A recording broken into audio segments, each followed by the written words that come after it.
everyone, this is Coach Julian. Hope you're well. So if you have one of these gadgets, a super band, exercise band, a monster band, and you have it at home or at the gym, you can try this anti-rotation exercise.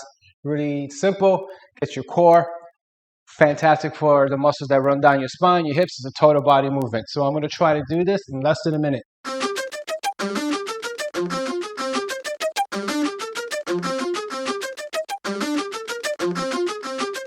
So we're going to set it up with an anchor. That's something that's stable, that's not going to move. So right now I have it at the level of my navel, and then that's my left side. So this is my right side. I step out until I have tension. What you can't see is that I'm holding this directly in front of my heart. So this is my midline.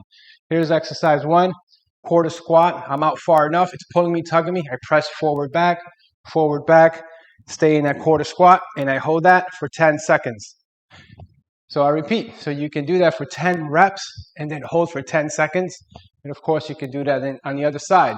Level 2, you press 10 times, 2 hands, and then the hold is with 1 hand. Another quick exercise you can do with this, you can set up as the same. I press, but I go up, down, up, down. How high should you go? I say above your eyebrows and then right to your navel. So you do that 10 reps, up and down is 1. And again, you can hold it or hold it with 1 arm.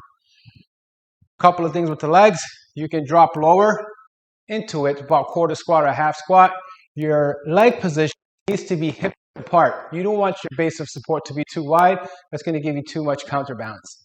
And last but not least, if you want another bonus, you can put a ball, a yoga block between your knees and do that pressing. If you feel your lower back, stop the movement. If you have any questions, post it in the comments. Enjoy, and don't forget to subscribe.